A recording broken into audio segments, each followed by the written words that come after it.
What's up, dribblers at mga shooters? Kamusta?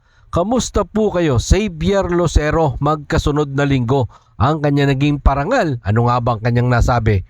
Patungkol dyan, talk and text tropang 5G sa pagkuha nila sa Assam na Grand Slam. May gusto silang patunayan na hindi sila asa sa import na si Rondae Hollis Jefferson matapos din nilang itong papermahin ng isang taong exclusive contract. Yan po yung ating pag-uusapan, tatalakayin sa bidyong ito matapos po kung maglambing sa inyo ng isang like, share, comment down below, and don't forget to subscribe and hit that notification bell button para lagi po tayong updated sa ating pong mga video at lahat po ng ating shoutout nasa dulong bahagi po ng bidyong ito. Nakuha ng Magnolia forward na si Xavier Losero ang kanyang ikalawang sunod na PBA Press Corps Pilipinas Live Player of the Week matapos niyang bigyan ng tatlong sunod na panalo ang kanyang kupunan na Magnolia Chicken Templado sa pagpapatuloy ng 49 season ng PBA All Filipino Cup. Ang 6'7" sophomore forward ay naghatid ng magandang performance sa tatlong sunod na panalo ng Magnolia at lalo na yan yung laban nila sa Converge Fiverexers at sa sister team na San Miguel Pirmen matapos nga po siyang manguna sa nasabing mga laro. Ngayong unang bahagi ng All Filipino Cup sa nasabing panalo, nagtala nga po si Xavier Losero ng 18 points laban sa Fiverexers at ang malupit doon, siyam sa kanyang 18 points ay ginawa niya sa fourth quarter. Sapat yan para pangunahan niya ang 24 to 15 run para selyuhan ang 83-71 na panalo ng Magnolia. Matapos yan, sinundan pa niya ito ng game high na 24 points, 7 rebound, 2 assist sa 98-95 overtime win laban sa sister team na San Miguel Pirmen. Ito yung medyo intense kasi pinag-aagawan nila ang number 1 sa team standing. Pero sa kabila ng mga pagkilala sa kanya, sinabi nga po niya na ito ay isang team effort. Narito po si Xavier Losero sa ulat ng Fast Break. It was a team effort. Panigurado hanggat lalabas tayo kasama ang W win. Iyon ang pinakamahalagang bahagi. Ito ay isang team sport, hindi lang isa.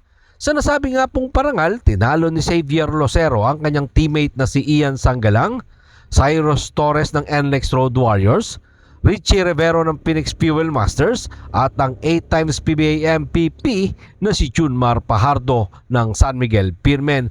Para sa lingguhang parangal, tanong hanggang kailan, hanggang saan ang ganitong performance ng isang Xavier Losero. Pero siyempre mga shooters, no, alam naman natin na talagang may ibubuga itong 6'7" forward ng Magnolia. Siyempre masaya yung mga fans ng Magnolia sa ganitong klaseng performance na ipinapakita ni Xavier Losero. Titingnan natin mga shooters, no, sa mga susunod na bakbakan ng Magnolia Chicken Templados kung magtutuloy-tuloy ang ganitong kagandang performance ng isang Xavier Losero.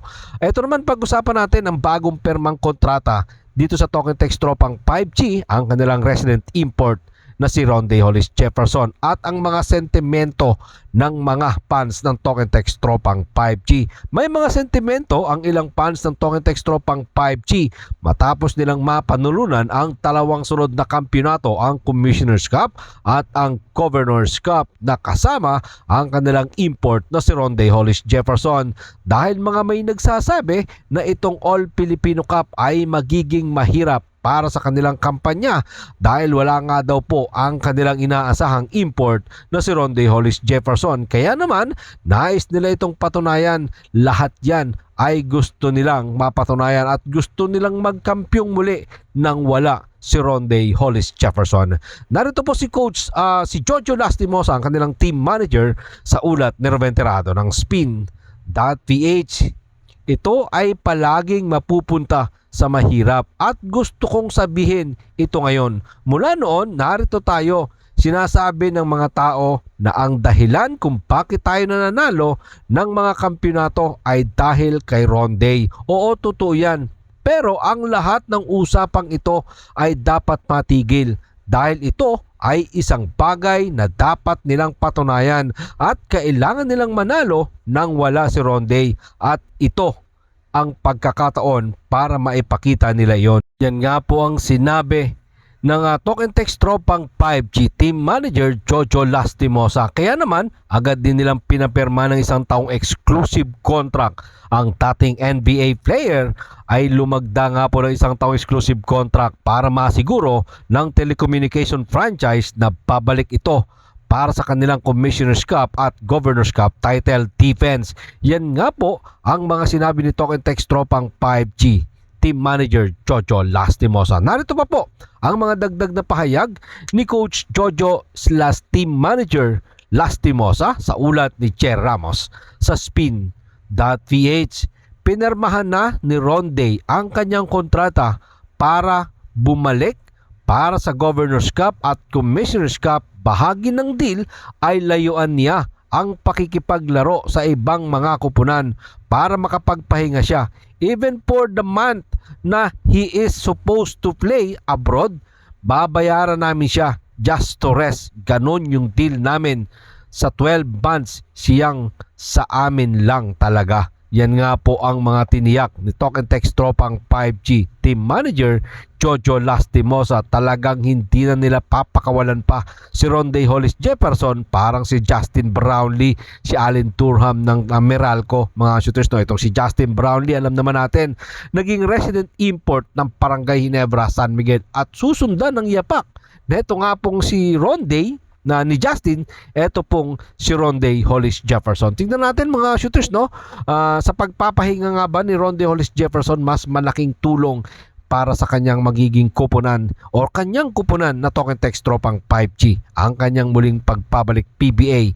Pagpasok nga po at siyempre tatapusin muna etong buong season ng All Filipino. Matagal-tagal na pahinga etong gagawin ni Ronday Hollis Jefferson, mga shooters, para sa pagbabalik niya dito sa Talk and Text Tropang 5G. Alam naman natin, muling titikas at lalakas etong Ronday Hollis Jefferson. At tingnan natin kung magagawan nga ba ng paraan ng Talk and Text Tropang 5G na magkampiyon ngayong All Filipino Cup. Maraming salamat po sa inyong panonood. Naman po ang inyong maging opinion.